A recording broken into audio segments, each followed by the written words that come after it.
Hey guys, Prowl1701 here, and today we are going to be ranking the complete Second Doctor stories. So, in Troughton's era, so many of his stories are affected by missing episodes that only 7 of his 21 stories are complete, with no missing episodes. And having just finished The Mind Robber, I have now seen all 7 of those stories, and we're going to be ranking them from my least favorite to my favorite. I know a couple of his stories are close to complete. I'm not going to add those because at what point do you decide what's close enough to being complete to rank? So I'm not going to have like Web of Fear, even though it's only missing 1 episode, or the Ice Warriors, even though it's only missing a couple episodes, or even Invasion because it's only missing a couple episodes. Because while those stories also vary in quality, I want to keep it simple and say just the complete stories that I don't have to have telesnap reconstructions or animations to complete. So we're going to look at his 7 complete episodes, 2 from Season 5 and 5 from Season 6, from least favorite to favorite. And at the bottom of the list at number 7 is the Dominators. This is probably the only one that I think isn't good. It's just, I find the Dominators hard to get through. I think it would have worked better as a 4-parter. It is 5 parts, which I always forgot until I watched it. I always kept thinking it was a 4-parter for some reason. The acting from the actual Dominators isn't good. Nothing against the actors. It's just that scene at the beginning when they're talking in this robotic voice. Yes, I know what you mean. And they're not even looking at each other. I knew right then, that early in the story, I'm like, oh, this is going to be an interesting one, isn't it? The Quarks themselves are terrible. They're silly. They're childish looking, which there were children in them. That kind of makes sense. They're not threatening at all. They're one of those, like when you see the Daleks, and you're like, or the Cybermen, you're like, you see the Quarks, and they're supposed to be threatening, and instead you're just over there going, I can't take it seriously because every time I see them, I'm just laughing. They look so silly. So that, I never really feel the threat of the story. The people who are pacifists to the point of it being a bad thing is frustrating because I'm not sure what kind of lesson it's teaching there, except for it's possible to be too much of a pacifist. The story's just an What saves this story, to boil it down real quick, is the Tardis team. Zoe's good, Jamie is good, and Troughton's amazing. Troughton is the main reason to watch this story. I like Zoe and Jamie, but Troughton is so good in this story. And it's nice I've talked before about how so much of Troughton is down to his physical acting. What he does with his face, what he does with his body language is very telling. The way he moves his hands, that animated reconstructions can't always get. The animations can't always communicate across effectively. And so I like this story because it is a complete surviving Troughton story. So you are actually watching Troughton and his mannerisms and his facial expressions. And he is just great in it. That scene when he gets caught by one of the Dominators, we told you to stay away from the Quarks, and he immediately comes up with a lie. He's like, well, I try. Every time I see one, I run away, but they're all over the island, so what am I supposed to do?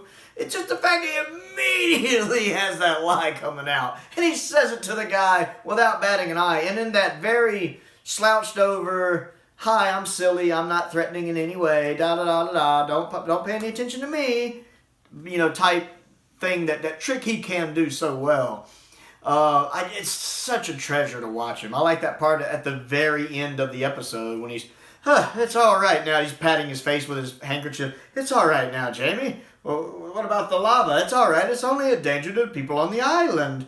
But we're still on the island, Doctor. And he's like, oh my word! I love it. The story isn't good, but it's very watchable because of Troughton. And Troughton is such a joy to watch in it. It does make it watchable. Next on the list for me is Enemy of the World. I know people really like this one. Troughton is very good in the dual roles here. This is the one where he plays the Doctor and Salamander in dual roles. And especially when you notice how nuanced his characterizations of these characters are. Like, for instance, Troughton playing Salamander is different than Troughton playing the Doctor, pretending to be Salamander. There's a lot of nuance in the acting. If you pay attention, you see the differences, which I absolutely love. I really like the guest cast in this. I love everything going on with the story. It's a really good story. I just, like most of Season 5, I find the good episodes to be overrated. I feel the same way about The Web of Fear. While still being great episodes, I just don't think they're like top 25 ever Doctor Who stories like some people seem to think they are. Or at least top 10 anyway. I like Enemy of the World. Again, we're at the point where I like all the ones that's left. There's just others I tend to like better. It's really good. The cast do a good job. I just don't quite get into it as much as some people do. Next on the list is the Crotons. Yes, I like the Crotons more than Enemy of the World. I said it. Want to fight about it? Now, keeping in mind, I've only watched the Crotons once, and on a rewatch, I may reassess. That happens sometimes. You know, you see a story once, and then when you see it again a few months or a few years later, it might go up or down in your estimations. But my first watch of the Crotons,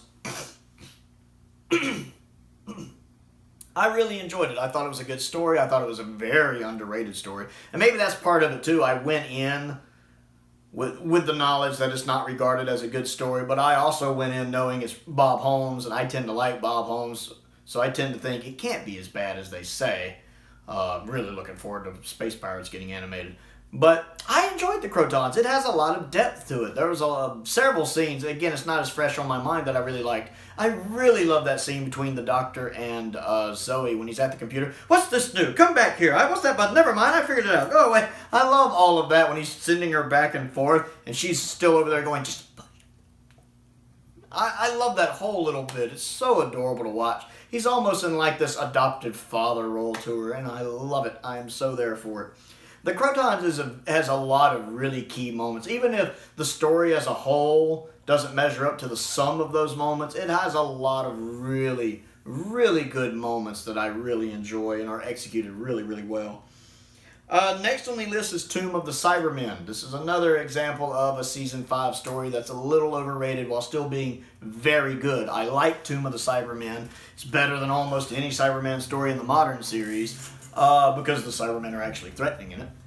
But it's still that case of not quite being as good as its reputation, in my opinion. It's nice. It's a good four-parter. The speech the Doctor has with Victoria about family and about her dad. It's a beautiful speech. It's a great moment for the second Doctor. It really is nice, him comforting her.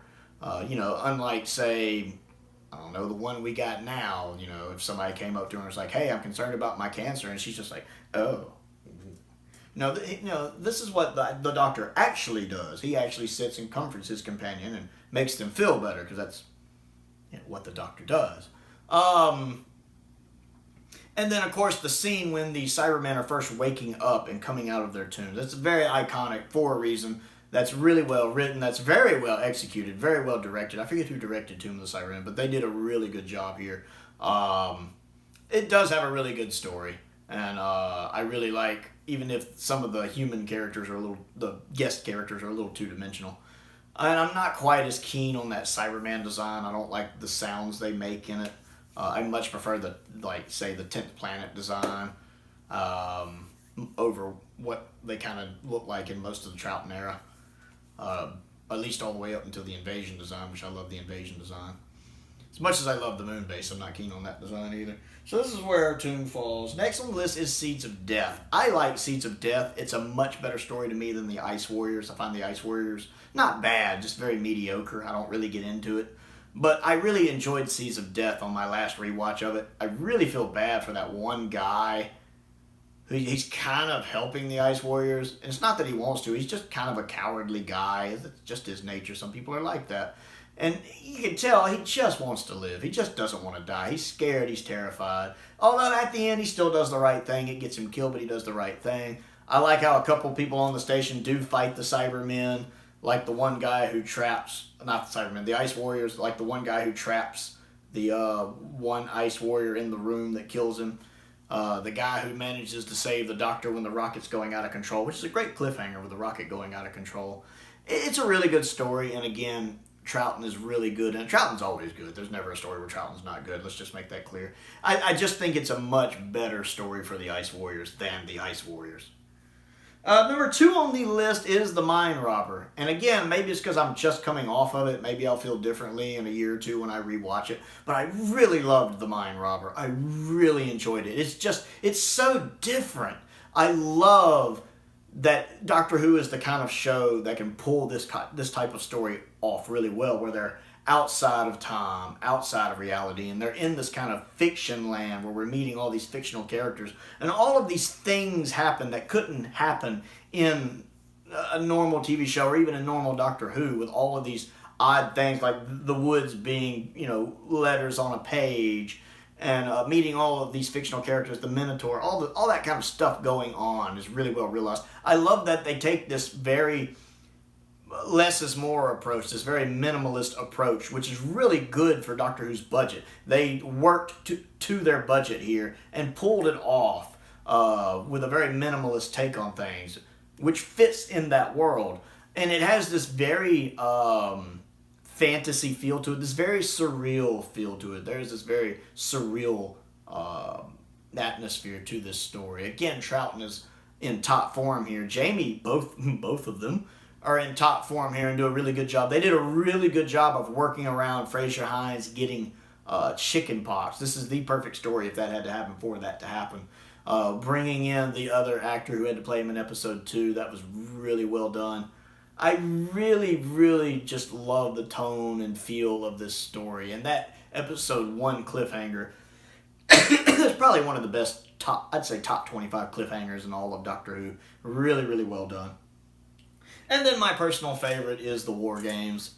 I really like the War Games. I mean, episode 10, of course, is essential viewing for any Doctor Who fan. Being on Gallifrey for the first time, even if it's not named that. Meeting the other Time Lords, finding out the Doctor stole the TARDIS. Meeting this character that's almost like a proto-master with the War... I get them mixed up. The War Chief. Yeah, I think it's the War Chief. I get it mixed up. The Warlord, the War Chief. But, he kind of has that proto-master thing going on, which is really, really neat. Again, Troughton is just on fire here. I absolutely love him being defiant with the Time Lords. I love the last little romp he has with Jamie and Zoe when they're trying to escape Gallifrey. And you kind of get this impression he knows they're not going to get away, but he's just kind of humoring them just to have one little mini adventure with them. The goodbye he does to them is it's short and sweet, but really sad too. That goodbye, Jamie. Well, Doctor, goodbye, Jamie, and that little wave he does, from the camera shot like that. It's so touching. It's a very Troughton thing to do, just that little hand wave. I don't know why, but I absolutely love when I watch that scene. It's so sad the way he does it. And just the way he stands up to them. He's so defiant to the Time Lords. While you have been content merely to observe the evil of the universe, I have been fighting against it. I love that. I love that. And then even the rest of the story before that, I enjoyed learning what's going on. You think you got it figured out. We're on Earth. We're in this time period. Next thing you know, there's that one cliffhanger where they're in a totally different time period. So slowly piecing together what's going on, finding out what's with the dudes with the evil glasses. I'm trying to remember if that's what Jess called them in her reaction video when she watched it. The evil glasses? I can't remember. I just remember laughing the first time she said it. Yeah. I like the fact David Troughton is in this story. He actually got to be in his father's final Doctor Who story in his main run. That's kind of touching. I really, really enjoy it. I love that when they're trying to run away at the end of episode 9 and time is slowing down, the way they actually do that effect of them moving slower and slowing down the footage, that's really, really neat. I really like how they did that. I love the Time Lords in the War Games. The Time Lords have never been better than they are in the War Games. They are like gods. This is the kind of dynamic I like between the Doctor and the Time Lords, where they are like way up here and the Doctor's way down here, and he tries to avoid them. Kind of like, the ant tries to avoid a person because it's just trying to get away. You just hope it doesn't notice you and you can scurry away. I like that. I don't like the Doctor, slamming a door in their face. That's right, bring me the Lord President. I'm just going to slam like hell bent. Ugh. Like hell bent does. That doesn't get that right at all. The War Games, to me, is how I like the Time Lords to be. When they can freaking put a force field around somebody just by glaring at them and put a force field around their whole planet just by thought. I want those Time Lords back. So, yes, the War Games is my favorite complete Troughton story. So how would you rank these 7 complete Troughton stories? I would like to know what you guys think and what you think of my ranking. So comment down below and let me know. I always enjoy finding out what you think. Other things to do, click the like button, click the subscribe button, click the bell for notifications so you never miss out on another video. I also have a Patreon if you like what I do and would like to support what I do. There is a link to that down in the description below. That gives you access to, depending on which tier level you subscribe at, different things like blooper videos, outtakes, first attempts that might have went wrong, polls, all sorts of other stuff, behind the scenes things. I like showing off my figure collections and stuff, other things like that. Check that out if you're interested. Most importantly though, thank you for watching.